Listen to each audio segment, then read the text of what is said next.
नमस्कार फ्रेंड्स, मी पूजा ढेरिंगे।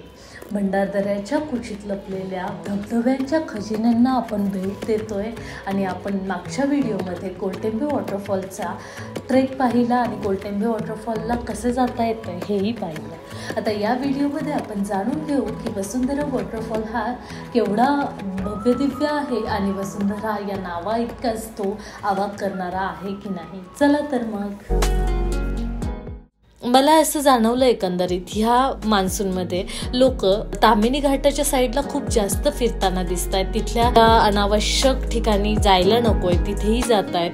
आता काळू वॉटरफॉल असेल किंवा कुंभे वॉटरफॉल असेल या ठिकाणी तुम्ही मान्सूनमध्ये टाळलं पाहिजे किंवा रेड अलर्ट असेल तर तुम्ही त्या गोष्टी करणं टाळलं पाहिजे। तिच्या टोकापर्यंत जात आहेत लोक, रेस्क्यू ऑपरेशन करावं लागतंय, एवढ्यापर्यंत का जायचं आहे? आपल्याला निसर्गाचा आनंद असाही घेता येऊ शकतो।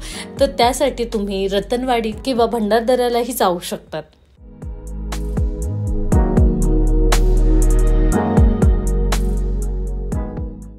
तुलनेने या भागात आपल्याला गर्दी कमी पाहायला मिळते, कारण इथे ऑलमोस्ट सिक्युरिटी वाईज आणि सेफ्टी वाईज सगळे प्रिकॉशन्स घेतले जातात।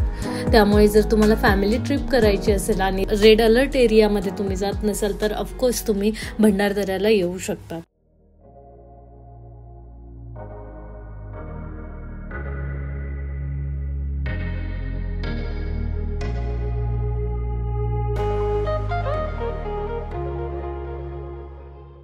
वसुंधरा धबधबा अगदीच सिनेमॅटिक होता।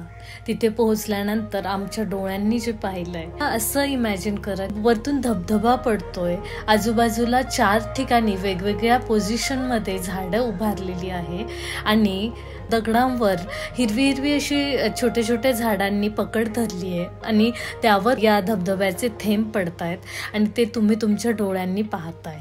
म्हणजे व्हॉट अ फ्रेम।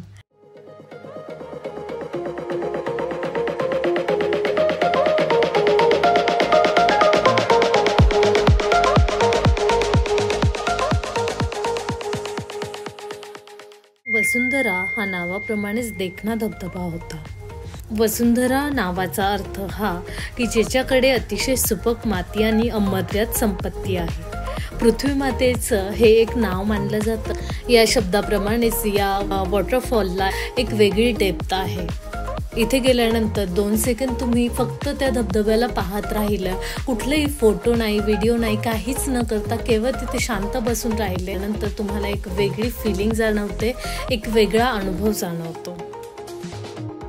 वसुंधरेच्या परतीच्या रस्त्यावरूनच आपल्याला पुन्हा एकदा कोलटेंबे वॉटरफॉल दिसतो। वसुंधरा वॉटरफॉलच्या रस्त्यावरून बाहेर पडताना मला जवळच हे झाड दिसले। या झाडाचा आकार किती वेगळा होता, म्हणजे प्रत्येक लेअर असा एकावर एक टाकावा आणि तोही सेम स्ट्रक्चरमध्ये क्रिएट व्हावा इतका तो युनिक होता। त्या झाडाने माझं सहज लक्ष वेधून घेतलं। अशा प्रकारे वसुंधरेची भेट घेऊन आम्ही परतीच्या प्रवासाला निघालो। आमचा पुढचा धबधबा असणार होता नानी वॉटरफॉल।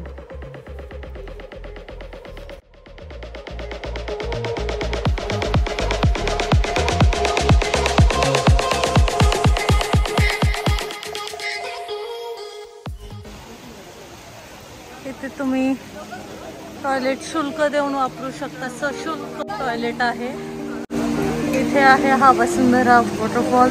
जर तुम्ही वसुंधरा वॉटरफॉल्स पाहायला सुरुवात करत असाल तर तुम्हाला या मार्गे जावे लागते, परंतु तुम्ही कोलटेंबे वॉटरफॉल पासून सुरुवात करत असाल तर तो आतला मार्ग आपण ज्या पद्धतीने आलो तो मार्ग प्रेफर केला जातो।